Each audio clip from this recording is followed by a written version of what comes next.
ನಮಸ್ಕಾರ. N+ ನ್ಯೂಸ್ಗೆ ಸ್ವಾಗತ. ಹಾವೇರಿ ಗದಗ ಲೋಕಸಭಾ ಕ್ಷೇತ್ರದ ಕಾಂಗ್ರೆಸ್ ಅಭ್ಯರ್ಥಿ ಆನಂದಸ್ವಾಮಿ ಗಡ್ಡದೇವರಮಠ ಅವರು ಲಕ್ಷ್ಮೇಶ್ವರದಲ್ಲಿ ಬೃಹತ್ ಶಕ್ತಿ ಪ್ರದರ್ಶನದ ಮೂಲಕ ಮತಯಾಚನೆ ಮಾಡಿದರು. ಸೋಮೇಶ್ವರ ದೇವಸ್ಥಾನದಿಂದ ಪ್ರಾರಂಭವಾದ ಮೆರವಣಿಗೆ ಹೊಸ ಬಸ್ ನಿಲ್ದಾಣ, ಸಿಗ್ಲಿನಾಕ, ಮುಖ್ಯ ಬಜಾರ್ ರಸ್ತೆಯ ಮೂಲಕ ದೂದ್ನಾನಾ ದರ್ಗಾವರೆಗೆ ಮೆರವಣಿಗೆ ಬಲು ಅದ್ದೂರಿಯಾಗಿ ನಡೆಯಿತು. ಮೆರವಣಿಗೆಯಲ್ಲಿ ಕಾಂಗ್ರೆಸ್ ಪಕ್ಷದ ಮುಖಂಡರು ಸೇರಿದಂತೆ ಅಪಾರ ಪ್ರಮಾಣದ ಕಾರ್ಯಕರ್ತರು, ಅಭಿಮಾನಿಗಳು, ಮಹಿಳೆಯರು ಹೆಚ್ಚಿನ ಸಂಖ್ಯೆಯಲ್ಲಿ ಕಂಡುಬಂದರು. N+ news, Lakshmeshwar.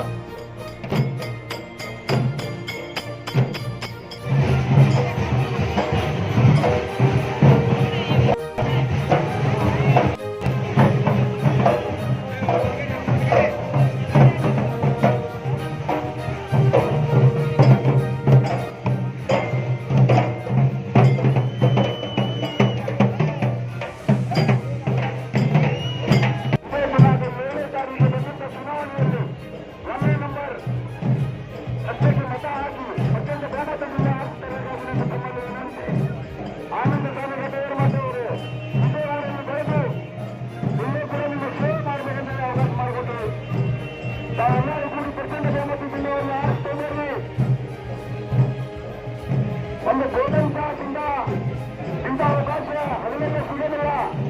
ಇಂಥ ಅವಕಾಶ ಹಗಲಲ್ಲಿ ಸಿಗೋದಿಲ್ಲ. ಇದೇ ಒಂದು ಗೋಲ್ಡನ್ ಚಾನ್ಸ್ ಸಿಕ್ಕಿದೆ.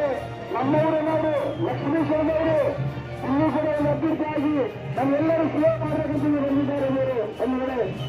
ಬಂದಿದ್ದಾರೆ.